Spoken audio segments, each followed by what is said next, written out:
Harold Whitman's weathered hands froze mid-reach for his morning coffee, the ceramic mug suspended inches from his lips as the dying German Shepherd puppy's amber eyes locked onto his through the cabin window. The coffee fell, shattering against the pine floor in a cascade of brown liquid and white porcelain shards. This wasn't just any stray dog. Military tags glinted against matted, blood-soaked fur. His neighbor's frantic shouting pierced the December morning silence, boots crunching through knee-deep snow toward his porch. "Harold, the sheriff's coming up the mountain road with a warrant." The old man's chest tightened as memories of his dead son, Frank Jr., flooded back. Another soldier, another set of tags, another life the military had discarded. But Frank Jr. had died a hero in Afghanistan. This puppy was dying forgotten in a Colorado blizzard. "Get my rifle," Harold whispered to himself, then louder. "Not today." Who had abandoned this military dog to die? And why were the police coming for him now, when all he'd done was try to save a life? Leave a like and share your thoughts in the comments along with the city you're watching from now. Let's continue with the story. The Rocky Mountains of Colorado had been Harold Whitman's refuge for 15 years, ever since the day he buried his wife Margaret and could no longer stand the echo of her laughter in their Denver suburb home. At 72, the retired postal worker had chosen isolation over sympathy, trading neighborhood barbecues for the honest silence of pine trees and granite peaks. His weathered cabin sat like a forgotten prayer at the end of a dirt road that most folks gave up on after the first mile of switchbacks. Harold's days followed the rhythm of a man who had surrendered to routine. Black coffee at dawn, wood chopping before the sun climbed too high, and evenings spent reading worn paperback westerns by lamplight.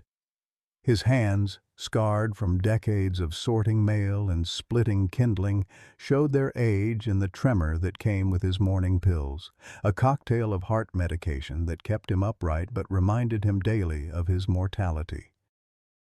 The only visitor who braved the mountain road was his great-nephew Tyler Mason, a 9-year-old boy with sandy hair and eyes too old for his face. Tyler's father, Frank Jr., Harold's beloved nephew, had died in Afghanistan 2 years ago, leaving behind a widow who worked double shifts at the hospital and a son who barely spoke above a whisper. Margaret had always said Harold had a gift with children, but after Frank Jr.'s death, he wondered if that gift had died with his faith in happy endings. Tyler's mother, Sarah, brought the boy up twice a year, usually during school breaks when her nursing schedule couldn't accommodate childcare. She'd stay long enough for coffee and polite conversation about the weather, her eyes always checking her phone, her body language screaming that she'd rather be anywhere else. Harold understood. He was a reminder of all they'd lost, a gruff old man who looked too much like the grandfather Frank Jr. would never become. The boy was different up here, though. Away from the suffocating sympathy of well-meaning relatives and the constant reminders of his father's absence, Tyler would explore the woods with the cautious wonder of a child learning to trust the world again. He'd help Harold stack firewood, his small hands mimicking the old man's practiced movements, and ask endless questions about everything from why snow fell to whether animals dreamed. But this December morning felt different. The puppy outside his window wasn't the first stray that had wandered up from the valley. Mountain winters drove desperate creatures to seek any shelter, but those amber eyes held something Harold recognized. It was the same look he'd seen in his own mirror after Margaret's funeral, after Frank Jr.'s death, after each loss had carved another piece from his heart. The German Shepherd's military tags caught the weak winter sunlight, and Harold's chest tightened with a familiar dread.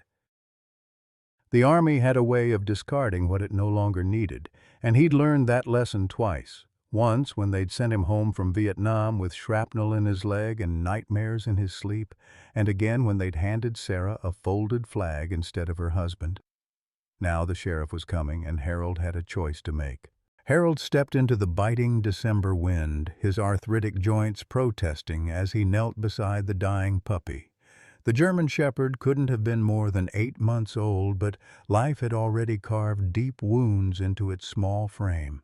Matted fur clung to protruding ribs, and a gash along its left flank had frozen over with blood and ice. The military tags read Ranger K9 Unit 47 with a serial number that meant nothing to Harold, but everything to someone who'd abandoned this creature to die. The puppy's breathing came in shallow puffs that crystallized in the frigid air. Harold had seen enough dying things in his 72 years to recognize the signs, the glassy eyes, the stillness that preceded the final surrender. But when Ranger lifted his head and looked directly at Harold, something passed between them that defied explanation. It wasn't hope exactly, but a mutual recognition of two beings who'd been left behind by a world that no longer wanted them. "Easy there, soldier," Harold whispered, his voice rougher than he intended. The words came automatically, the same tone he'd used with wounded comrades in the jungles of Vietnam, the same gentleness he'd offered his nephew, Frank Jr., during those final phone calls from Afghanistan. His hands, steady despite the cold, carefully lifted the puppy. Ranger didn't resist. He simply laid his head against Harold's chest and closed his eyes. Inside the cabin, Harold's survival instincts took over. He'd learned field medicine the hard way, patching up soldiers when medics couldn't reach them, and those skills translated surprisingly well to veterinary care. He wrapped Ranger in heated blankets from the dryer, cleaned the wounds with hydrogen peroxide, and used fishing line to stitch the worst gash closed. The puppy whimpered once but didn't struggle, as if he understood that Harold was trying to help. The first night was touch and go. Harold dozed in his recliner, waking every hour to check Ranger's breathing, to offer water through a medicine dropper, to adjust the makeshift bandages. By morning, the puppy's eyes had cleared slightly, and he managed to lap a few spoonfuls of warm broth. Harold felt something he hadn't experienced in years: purpose. Over the following weeks, Ranger's recovery became Harold's obsession. He researched canine nutrition online, ordered specialized food with money he couldn't afford to spend, and turned his living room into a recovery ward. The puppy's military training became evident as he healed. He responded to hand signals Harold didn't remember teaching him, positioned himself strategically near doors and windows, and displayed an intelligence that unsettled and impressed the old man. But it was Ranger's nightmares that truly broke Harold's heart. The puppy would wake whimpering, his legs moving as if running from invisible enemies. Harold recognized the signs because he'd lived with them for 50 years. He'd hold Ranger during those dark moments, whispering the same reassurances he'd wished someone had offered him after Vietnam. By October, Ranger had transformed from a dying stray into a magnificent German Shepherd with a glossy coat and alert ears. But the dog never strayed far from Harold's side, as if afraid that abandonment might come again without warning. They developed routines, morning walks through the forest where Ranger would scout ahead but always circle back, afternoon sessions where Harold would read aloud while Ranger listened with apparent interest, and evenings by the fire where both man and dog could find peace in each other's company. Harold began to dread the idea of Ranger's original owners coming forward. He'd made half-hearted inquiries with local animal shelters and posted a few notices in town, but secretly hoped no one would claim the dog. For the first time since Margaret's death, the cabin felt like a home rather than a hiding place. The transformation wasn't just in Ranger. Harold found himself eating regular meals again, showering daily, even buying new clothes when his old ones became too loose from improved health and activity. The dog demanded structure, and structure gave Harold's life meaning. His heart medication seemed more effective when he had reasons to take it, when someone depended on him to stay alive.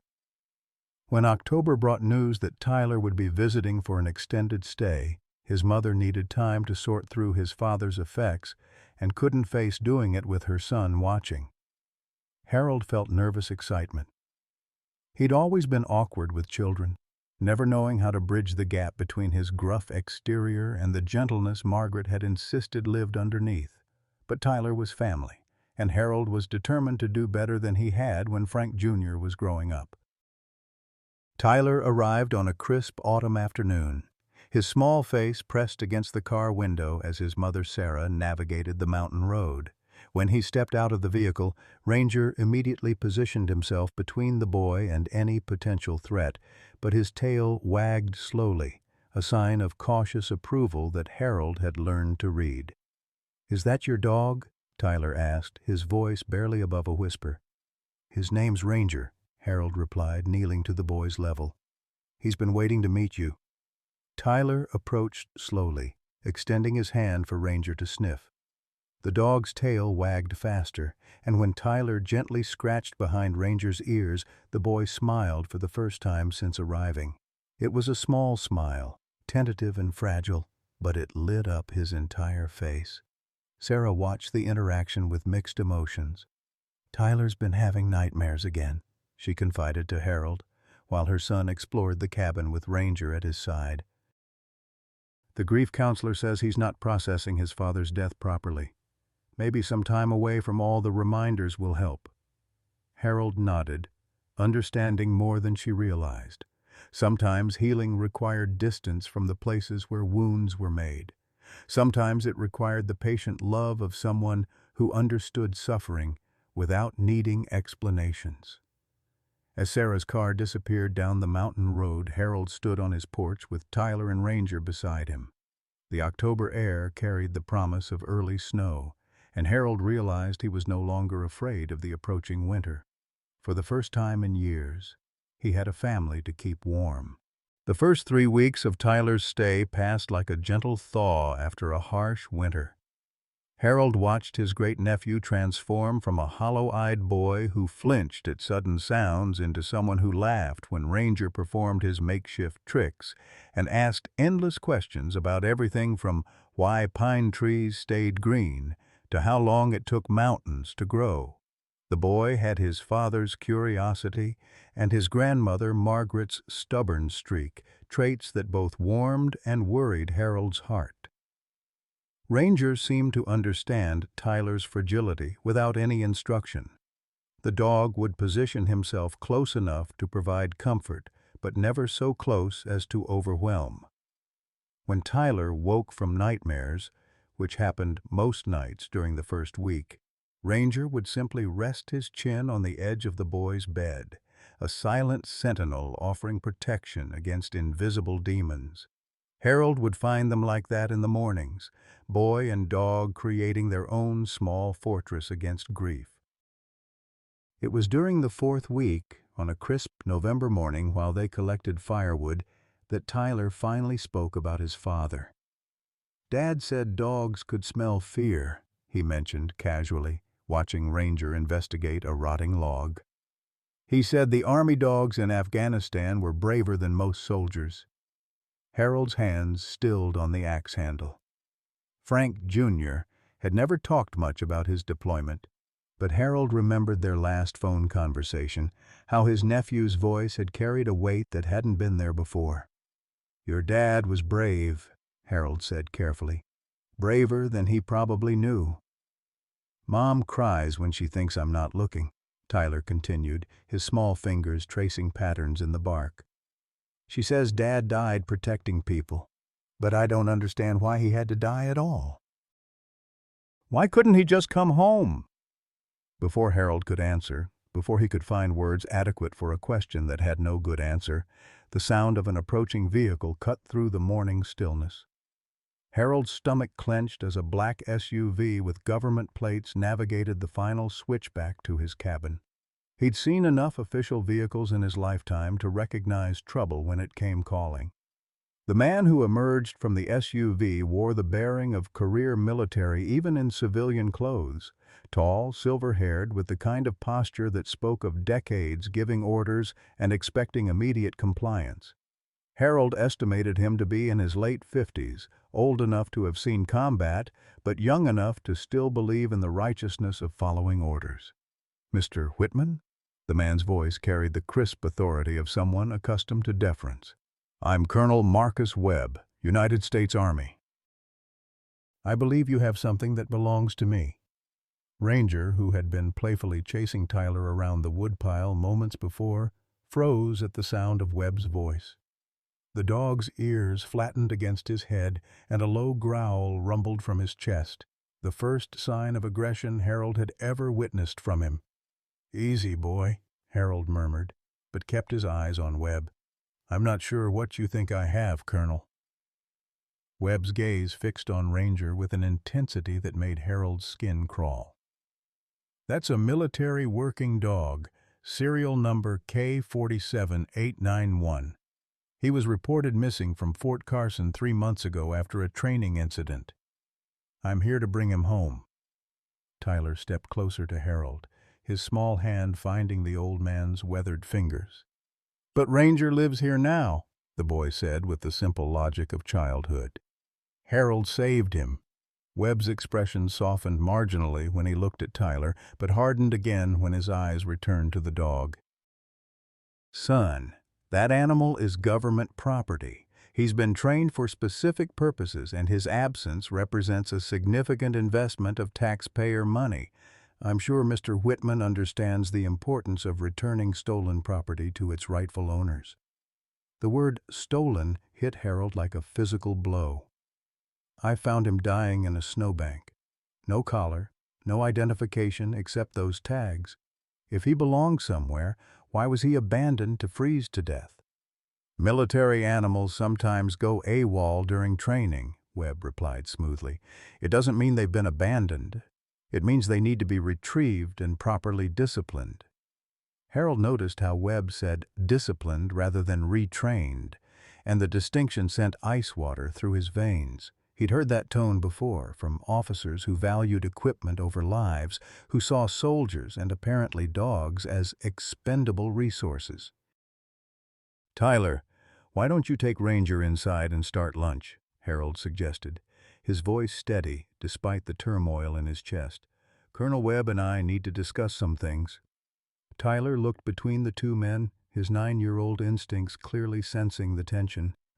Ranger pressed against the boy's legs, and together they reluctantly headed toward the cabin, the dog glancing back repeatedly as if memorizing Webb's face. Once they were alone, Webb's military courtesy evaporated. "Let me be clear, Mr. Whitman.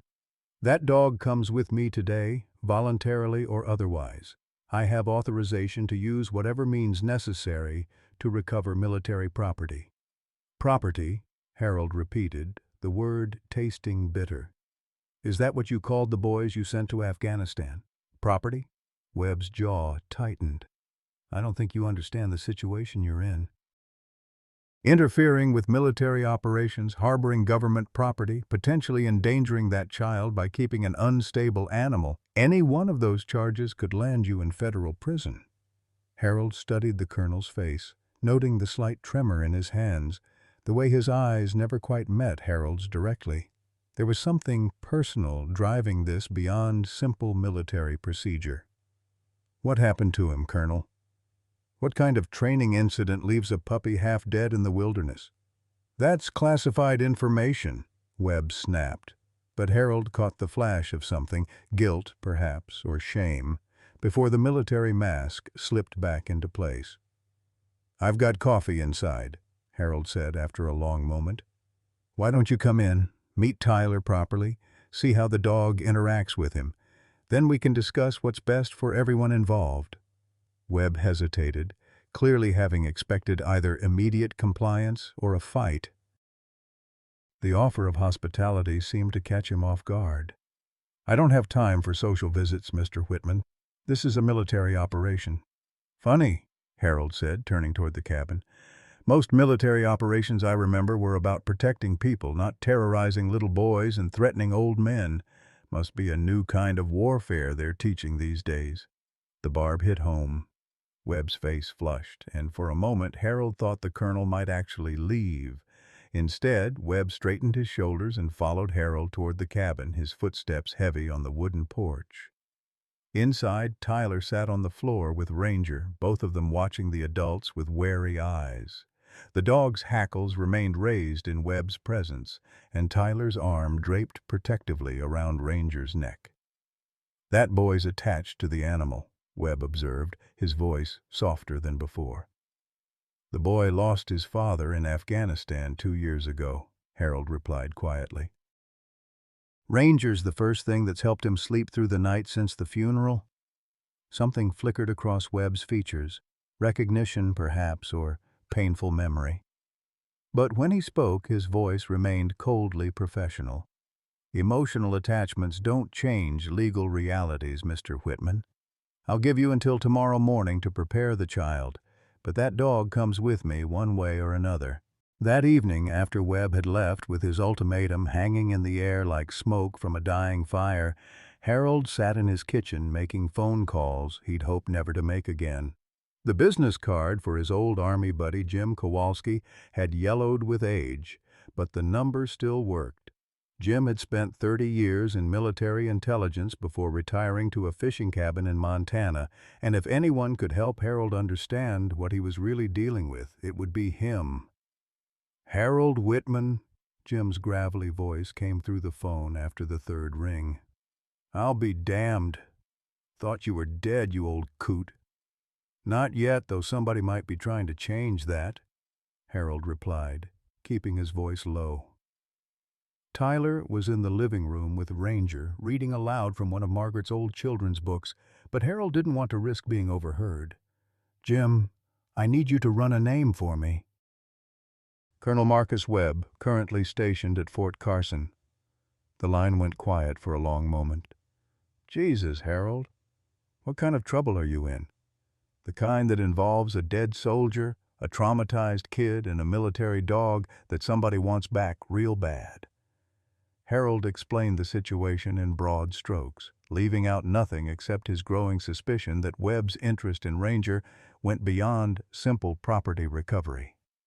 Jim's response chilled Harold to the bone. "Marcus Webb lost his son in Afghanistan 18 months ago. Kid was a Green Beret. Died in an IED explosion during what should have been a routine patrol. Word is Webb personally authorized the mission parameters, and there's been some question about the intelligence that led to the route selection." Harold's blood ran cold. "Are you saying Webb might have been responsible for his own son's death?" "I'm saying the Army conducted a quiet investigation, found no criminal wrongdoing, but Webb took early retirement 6 months later. Man like that doesn't walk away from a stellar career unless something's eating him alive from the inside." "What about the dog? K47A91 goes by Ranger." Another pause, longer this time. "That's a problem, Harold. That particular dog was assigned to Webb's son's unit. German Shepherd, trained for explosive detection and personal protection. The dog was supposed to be with them on that final patrol, but according to the incident report, he was pulled from duty the night before due to behavioral issues." Harold felt the pieces of a terrible puzzle clicking into place. Behavioral issues? PTSD, from what I can gather. The dog had been through several traumatic missions and was showing signs of stress. "Someone made the call to bench him, and the next day without that dog's nose to detect explosives." Jim's voice trailed off, leaving the implications hanging in the silence. "So, Webb thinks the dog could have saved his son. Or Webb thinks the dog failed his son, depending on how his guilt is manifesting. Either way, you're dealing with a man who's carrying enough emotional baggage to sink a battleship. Be careful, Harold. Grief makes people do things they never thought possible."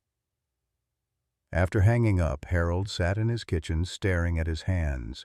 Ranger had saved Tyler's life simply by being there, by providing comfort and stability to a grieving child. But the same dog might represent nothing but failure and loss to Marcus Webb. The colonel wasn't just trying to reclaim military property.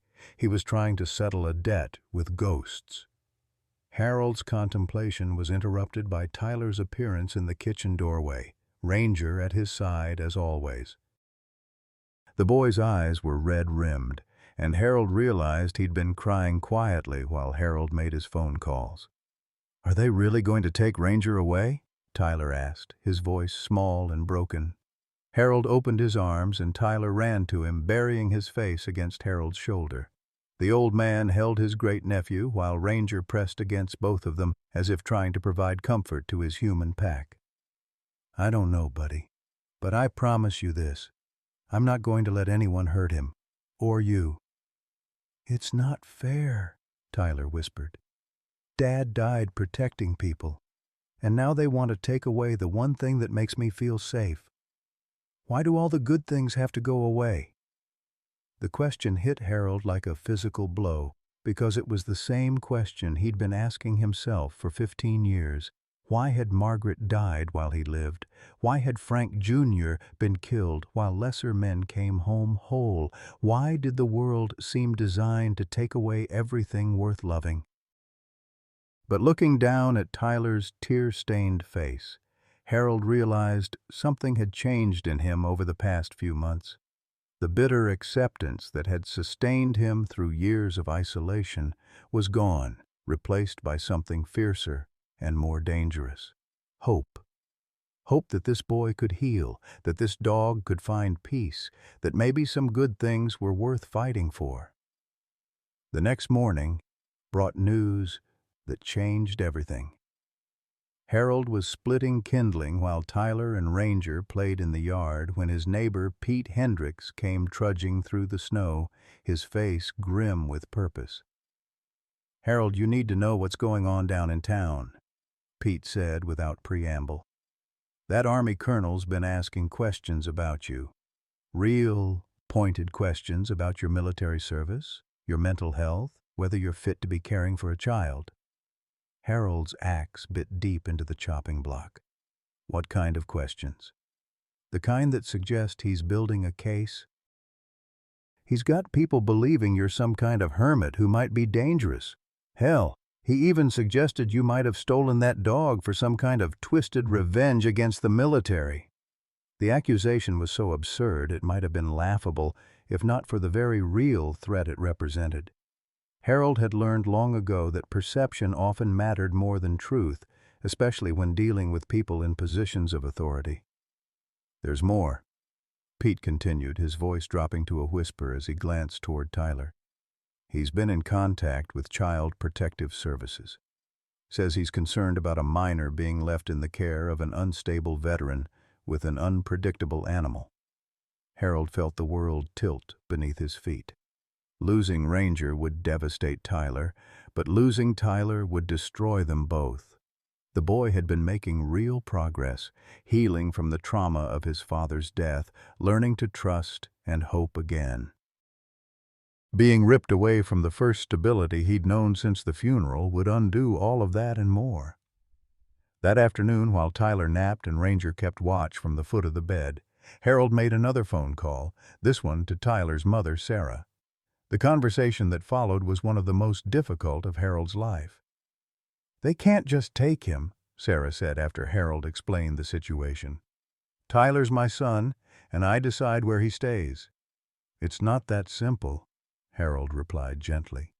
"If CPS gets involved, if they decide I'm an unfit guardian, they can remove Tyler pending a full investigation. That could take months, Sarah. Months of Tyler being shuffled between foster homes or temporary placements while bureaucrats decide his fate." Sarah's silence stretched so long Harold thought the call might have dropped. When she finally spoke, her voice was thick with tears. "I thought sending him to you was the right thing. He was so lost after Frank died, and I don't know how to help him.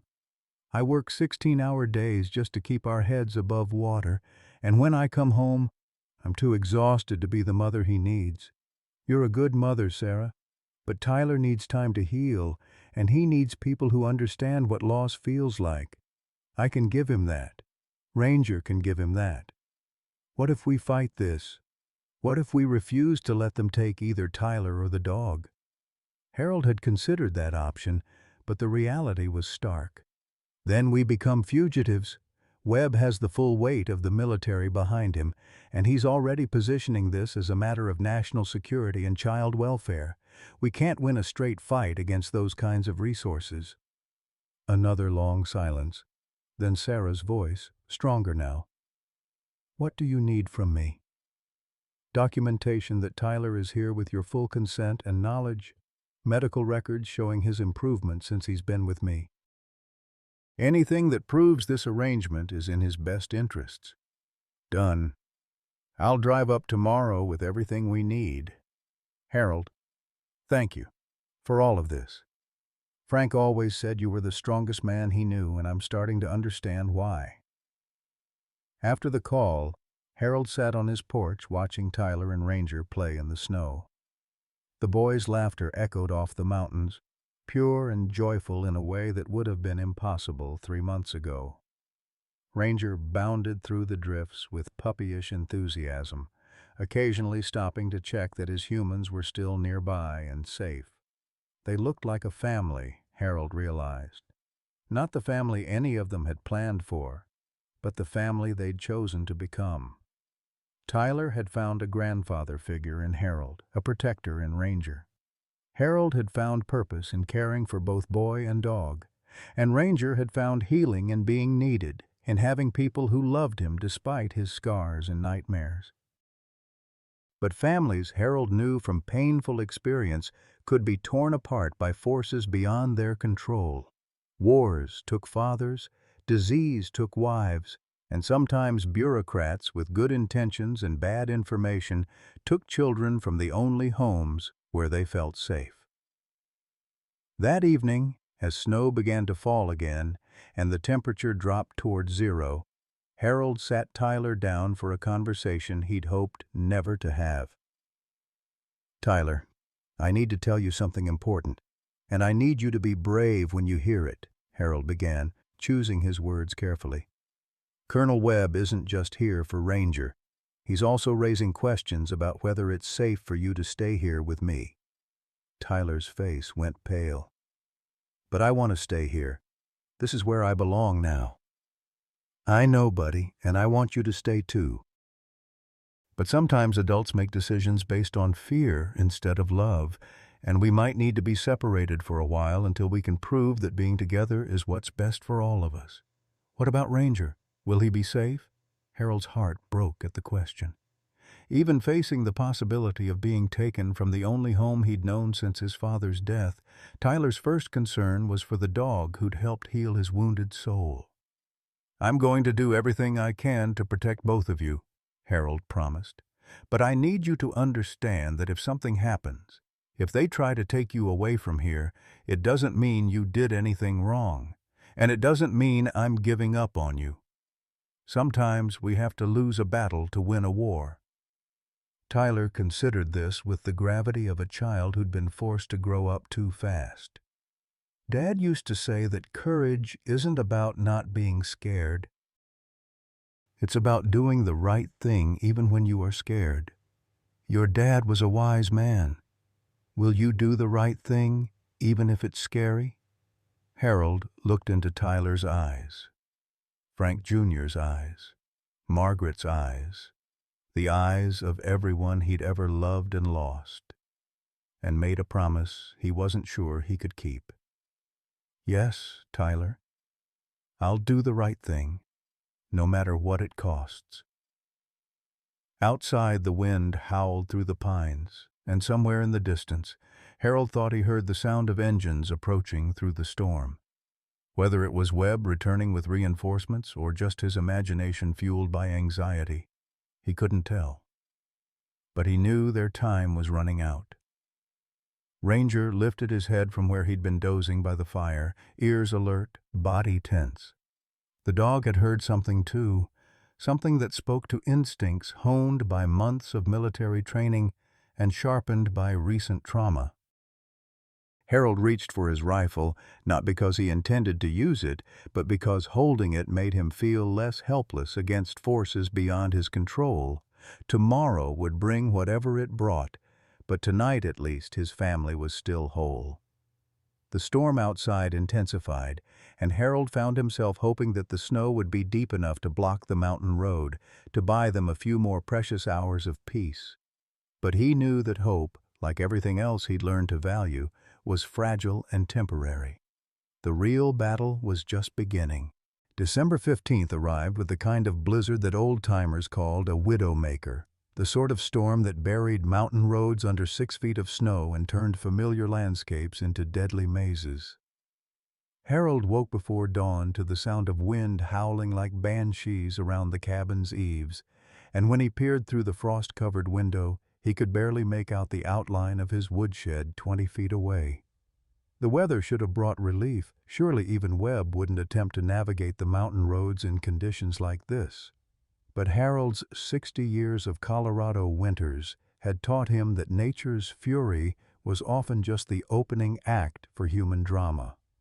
Bad weather didn't stop determined men, it just made them more desperate and dangerous.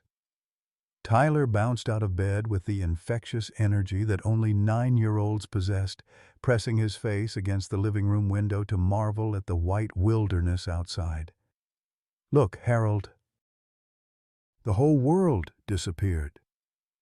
Ranger stood beside the boy, alert but calm, his military training evident in the way he positioned himself between Tyler and the door. "That's a real storm, all right," Harold agreed, but his eyes kept drifting toward the gun cabinet in the corner.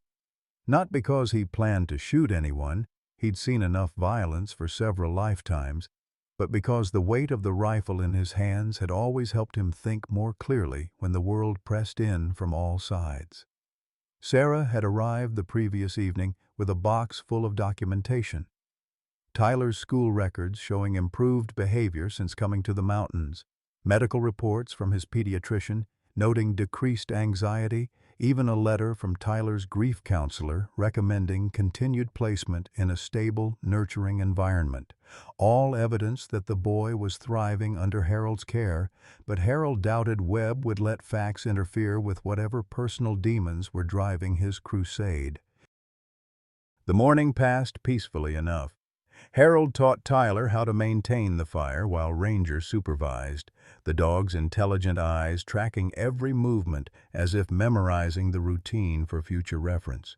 They played board games, read stories, and shared the kind of easy companionship that Harold had almost forgotten was possible.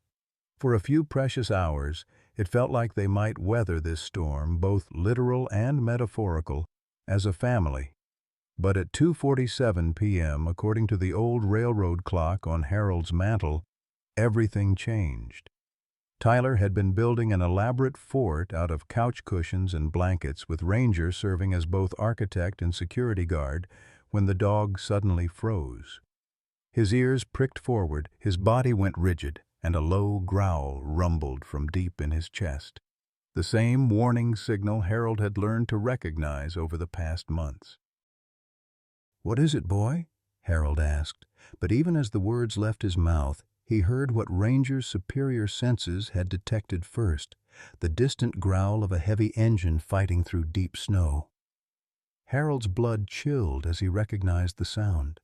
Military vehicles, Humvees or something similar, equipped with chains and powerful enough to push through snow that would stop civilian cars.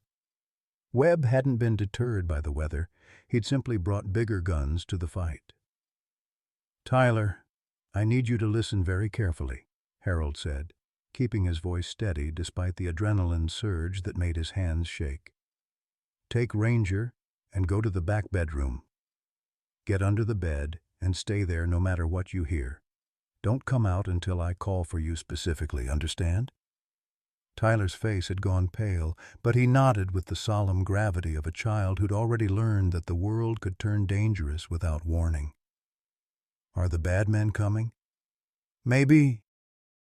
But Ranger's going to keep you safe, and so am I." Harold knelt to Tyler's level, gripping the boy's small shoulders.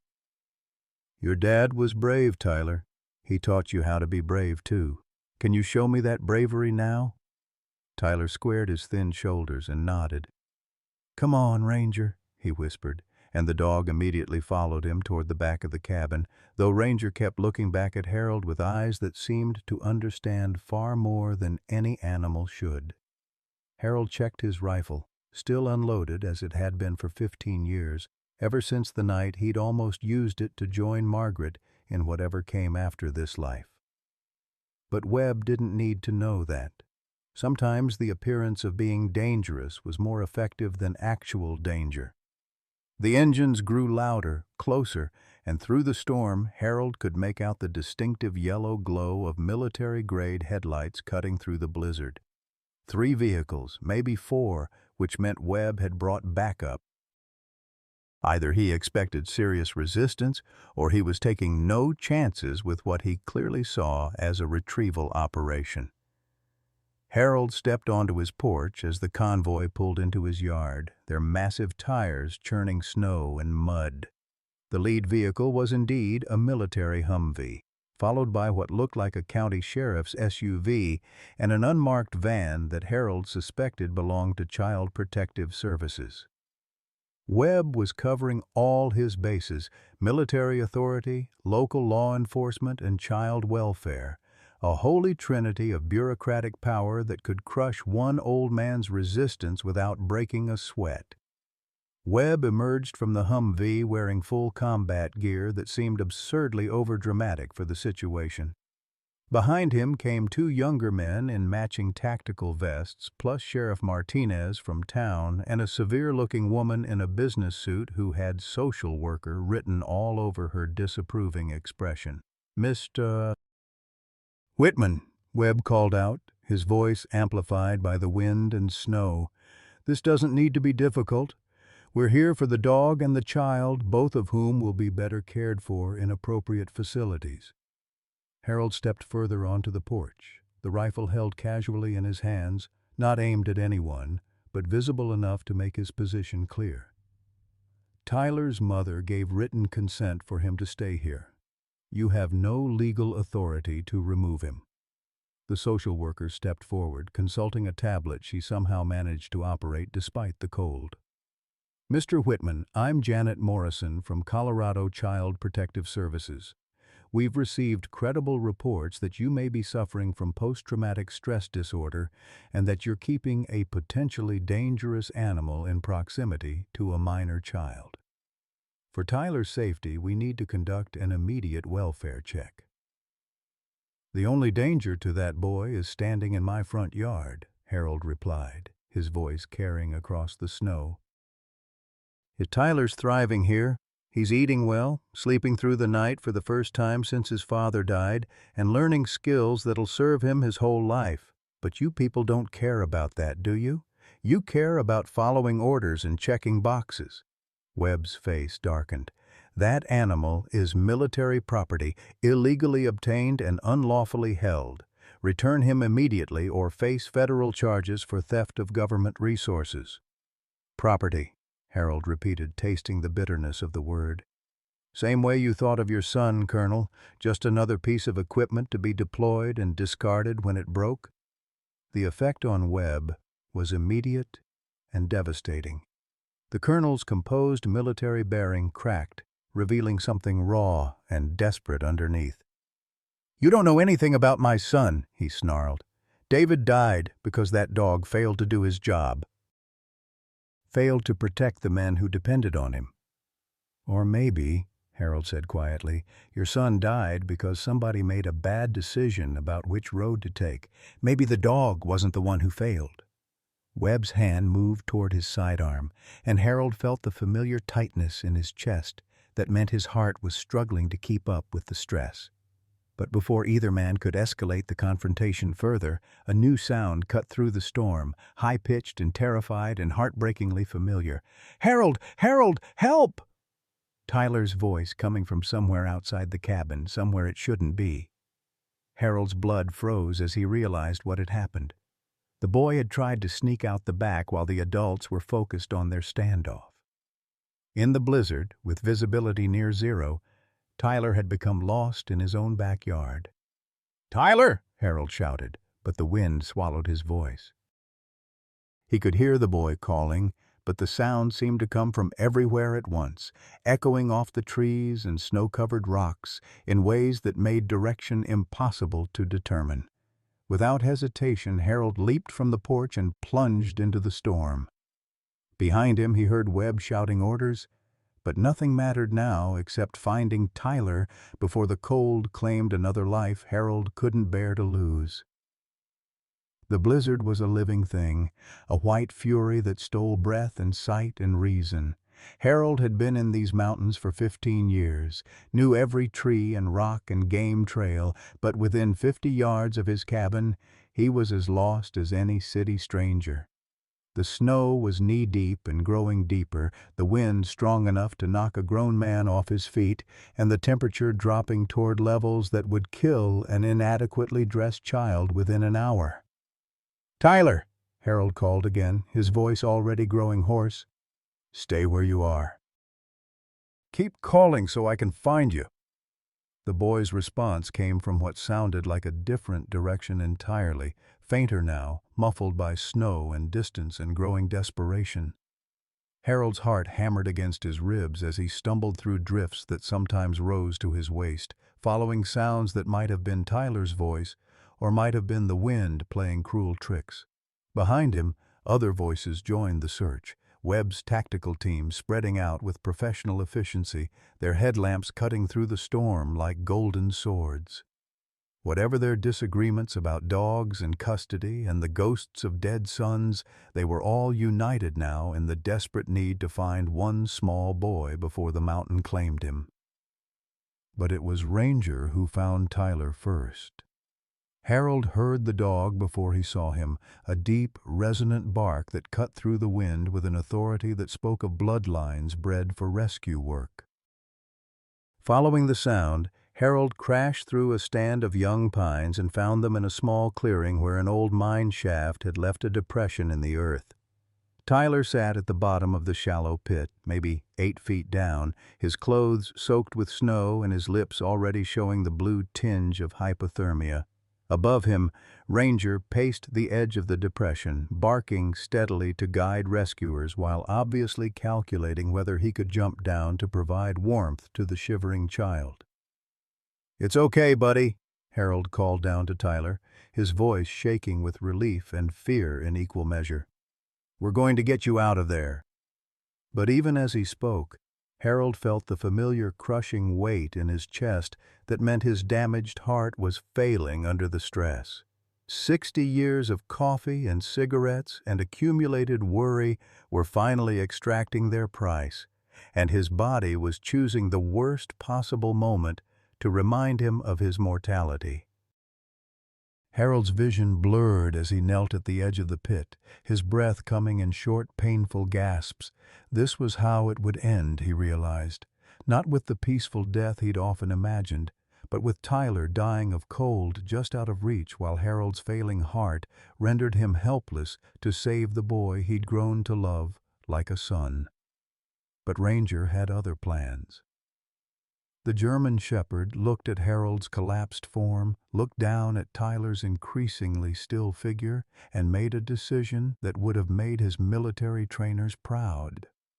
Without hesitation, Ranger leaped into the pit, landing gracefully, despite the uncertain footing. The dog immediately pressed his warm body against Tyler's, using his own heat to fight off the killing cold. Webb and his team arrived just as Harold's consciousness began to fade, their tactical lights illuminating a scene that would haunt the colonel for the rest of his life. An old man dying in the snow, a child slowly freezing in a pit, and a military dog, the same dog Webb had been so desperate to reclaim, sacrificing his own safety to keep them both alive until human help could arrive. The last thing Harold saw before darkness claimed him was Webb's face, stricken with recognition and something that might have been understanding. The colonel was finally seeing what his obsession with revenge had nearly cost, finally understanding that some things mattered more than settling scores with the dead. As Harold's eyes closed, he heard Tyler's voice, weak but still fighting. "Good boy, Ranger. Good. Good boy." The blizzard raged on. But in that small clearing, surrounded by the chaos of rescue efforts and medical emergencies, a dog continued to do what he'd been trained for, protecting those who needed him most, regardless of the cost to himself.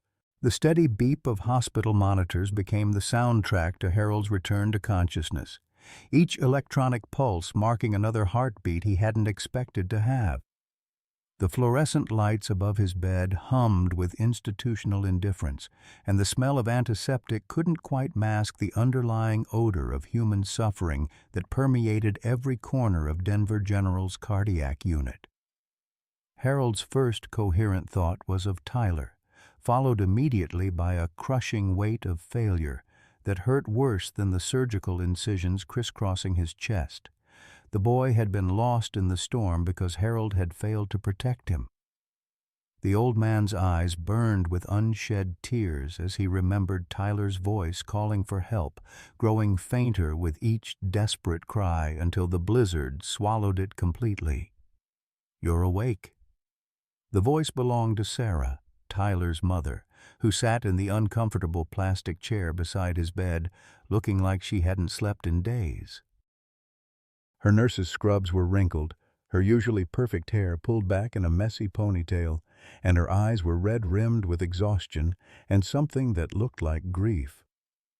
"Tyler," Harold croaked, his throat raw from the breathing tube they'd removed hours earlier. "Is he alive?" Sarah said quickly, understanding the terror in Harold's eyes. "Hypothermic, but alive. They found him in time, thanks to that dog." Her voice caught on the last word, and Harold saw something complicated cross her features. Gratitude mixed with an emotion he couldn't quite identify. Harold tried to sit up, but pain shot through his chest like lightning. The doctors had performed a triple bypass, Sarah explained, after his heart attack had nearly killed him in the snow. 3 of his major arteries had been blocked, a ticking time bomb that stress and cold had finally detonated. He was lucky to be alive, the surgeon had said, though Harold wasn't sure luck was the right word for waking up to face the consequences of his failures. "Where is he? Tyler, I need to see him." Sarah's expression grew more complicated. "He's in the pediatric wing, 2 floors up." "But Harold—" She paused, clearly struggling with words. "There are complications. Legal complications." The machines monitoring Harold's vital signs began beeping faster as his blood pressure spiked. "What kind of complications?" Webb filed a formal complaint with Child Protective Services. He's claiming that your episode proves you're unfit to care for Tyler. He's saying the hypothermia incident happened because you were having a medical emergency and couldn't supervise properly. Harold closed his eyes, feeling the weight of inevitability settling over him like a burial shroud. Webb was right, in a way. Harold's heart attack had rendered him helpless when Tyler needed him most.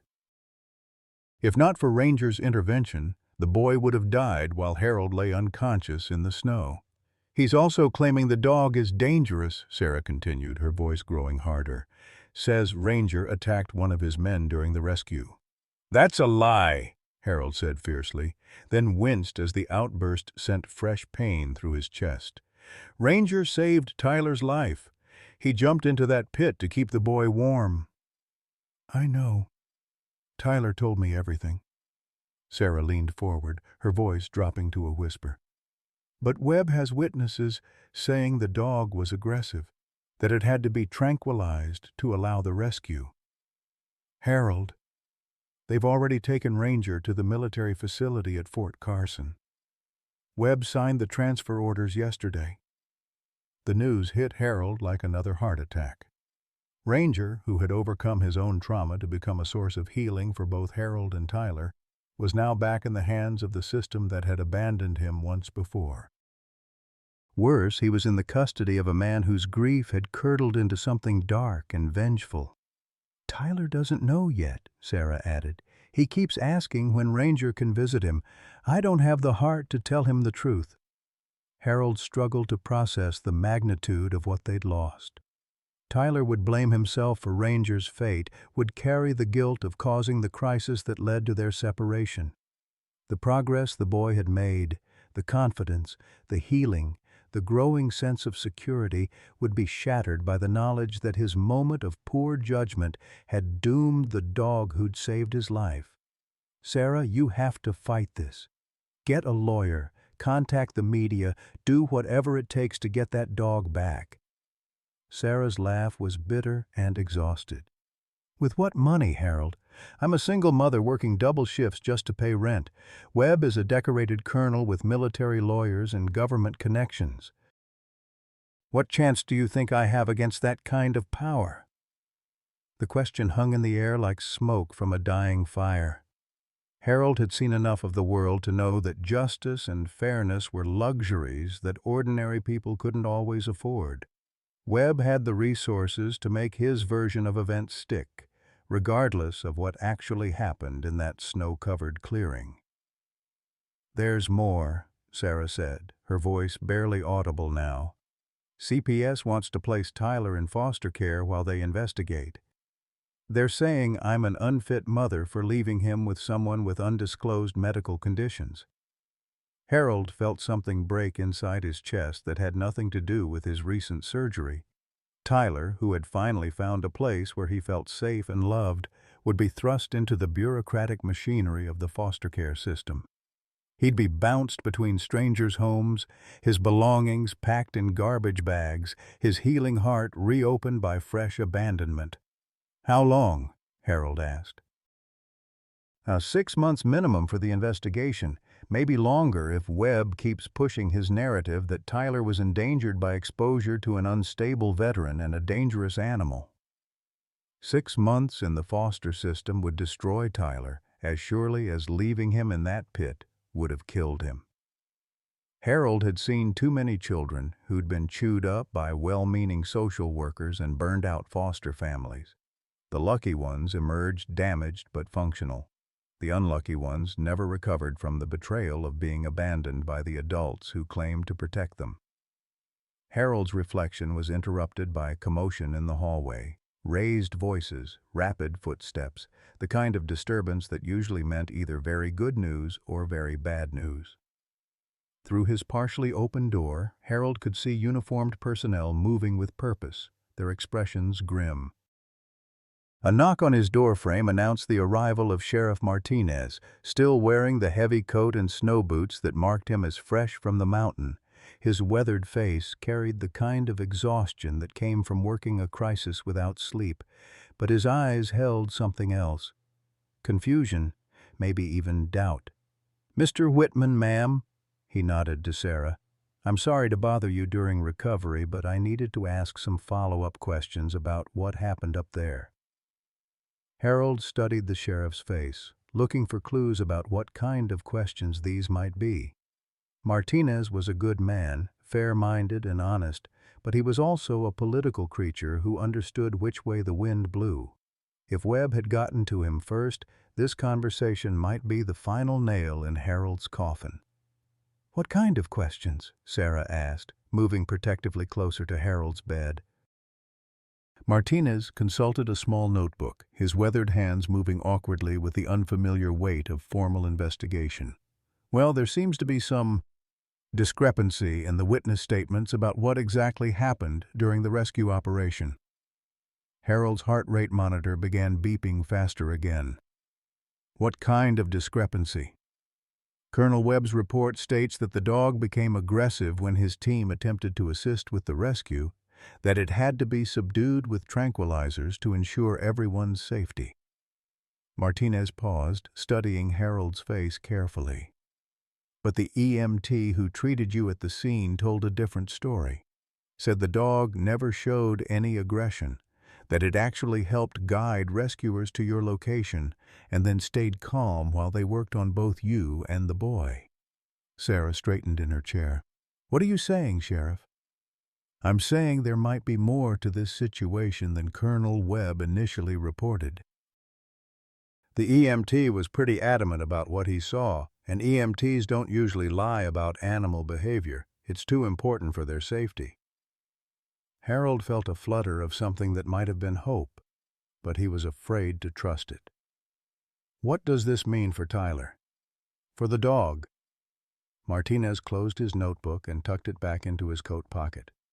It means I'm reopening the investigation. It means I want to hear your version of events, Mr. Whitman. And it means that sometimes the truth has a way of coming out, even when powerful people try to bury it. As the sheriff left to continue his investigation, Harold lay back against his pillows and allowed himself to believe, for the first time since waking up, that maybe this story wasn't over yet. The truth came in fragments, like pieces of a shattered mirror that slowly revealed the complete picture when assembled with patient hands.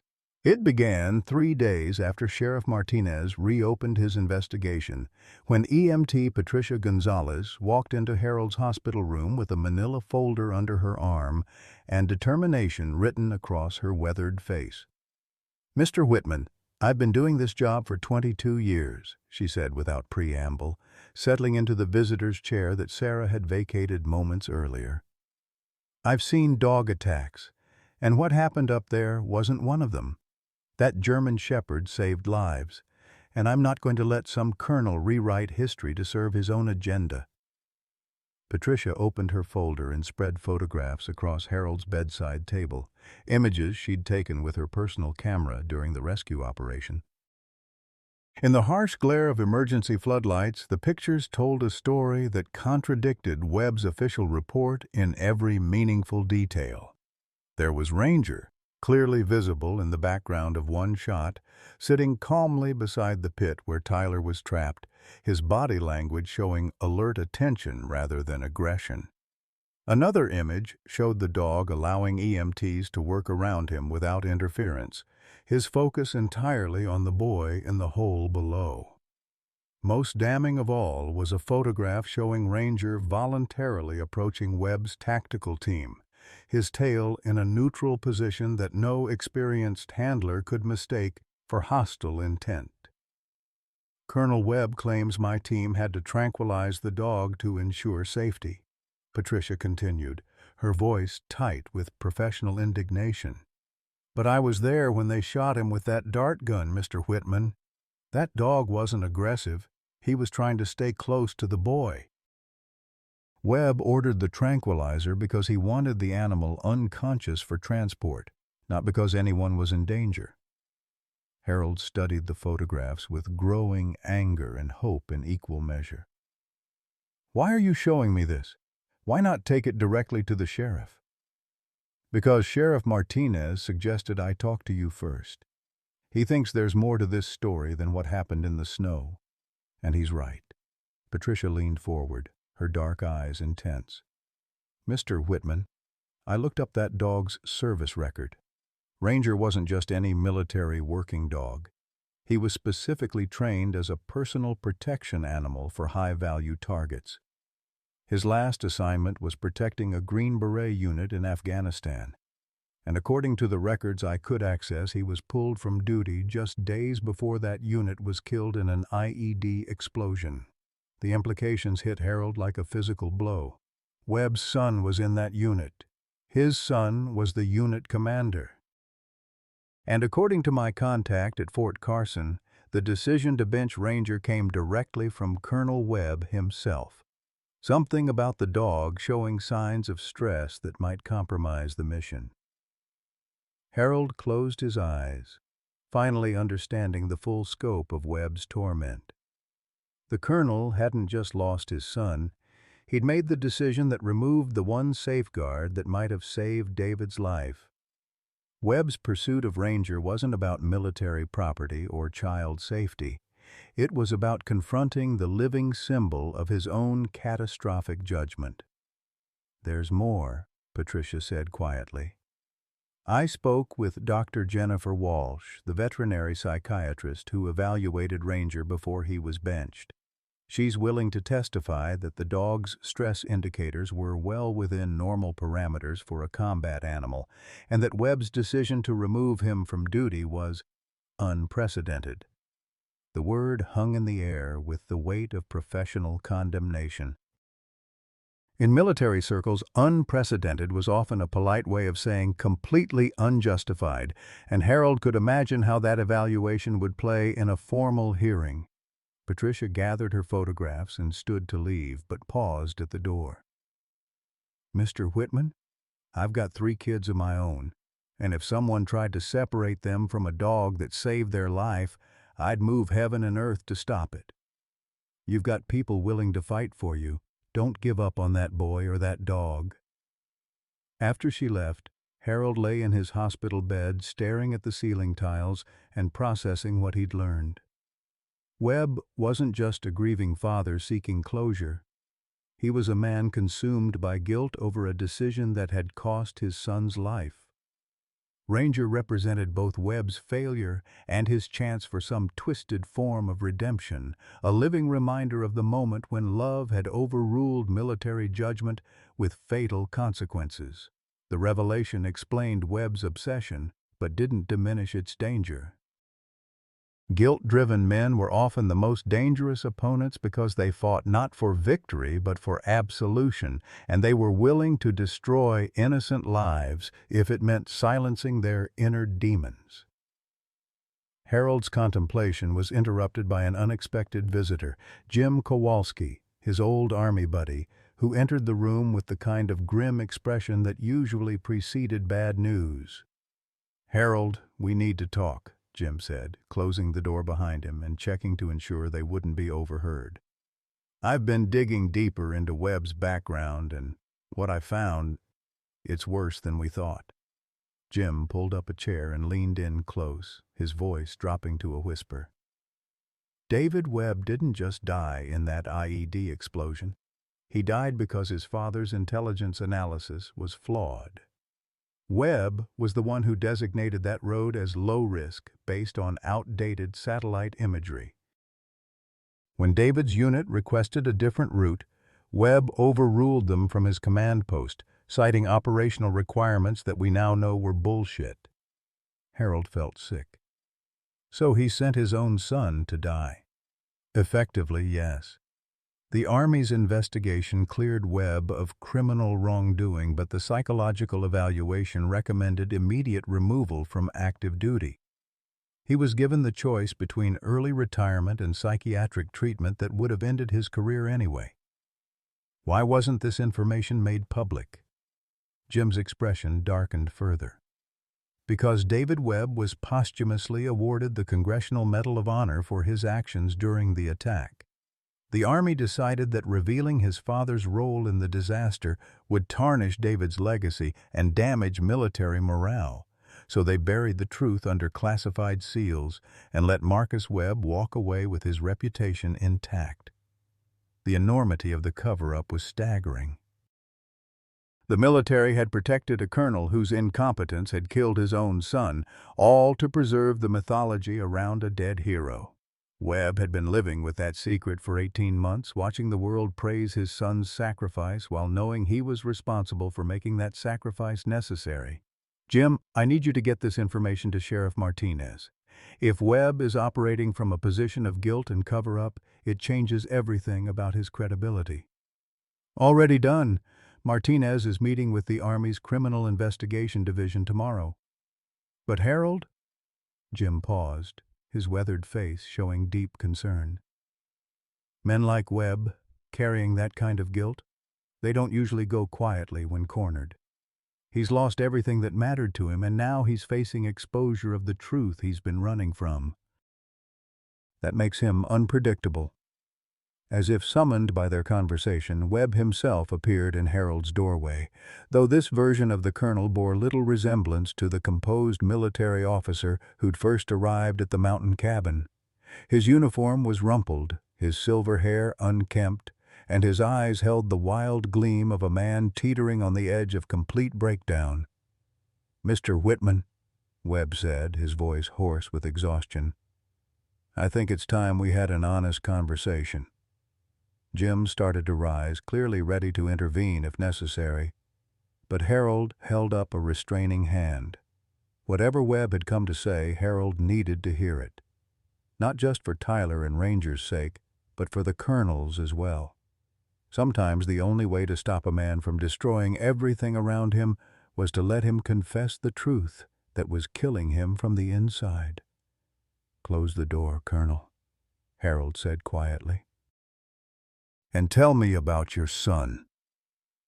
Webb's composed military facade cracked completely at the mention of David, and Harold saw the broken father underneath, a man who'd been carrying an unbearable burden for 18 months, poisoning everything he touched with unprocessed grief and guilt. "David was the best of us," Webb whispered, his voice breaking. "Everything a father could want in a son, everything a soldier should be. And I killed him with my arrogance and my need to be right."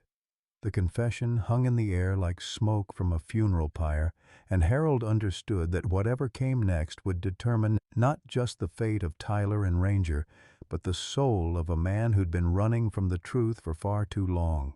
Marcus Webb collapsed into the hospital chair as if his legs could no longer support the weight of his secrets. For long moments, the only sounds in the room were the steady beeping of Harold's monitors and the distant murmur of hospital life beyond the closed door. When Webb finally spoke, his voice carried the hollow echo of a man who had already died inside. "I was so certain I was right," Webb whispered, staring at his hands. 28 years of military service, hundreds of successful operations, and I thought I knew better than a dog and a 24-year-old lieutenant about battlefield conditions. He looked up at Harold with eyes that had aged decades in 18 months. "David called me 3 times that morning asking to change the route. Said Ranger was showing stress indicators that suggested IEDs in the area. But I had satellite intel that showed the road was clear." Harold waited, understanding that Webb needed to purge this poison from his system before it killed him completely. Jim Kowalski sat silent in the corner, a witness to a confession that would change everything. "The satellite images were 12 hours old," Webb continued, his voice breaking. 12 hours in a war zone where everything changes by the minute. But I was sitting in my air-conditioned command center looking at digital displays, and I thought I knew better than my son, who was actually on the ground with a dog trained to smell death. Webb's hands trembled as he reached into his jacket pocket and withdrew a worn photograph. David Webb in full combat gear, kneeling beside a younger Ranger, both of them squinting against the Afghan sun. David loved that dog more than anything. Said Ranger had saved his unit 4 times in 6 months, always seemed to know where the danger was hiding. But that morning, when David requested permission to take the longer route around the village, I denied it, told him to stop letting his emotions override military intelligence. The weight of that decision filled the hospital room like a physical presence.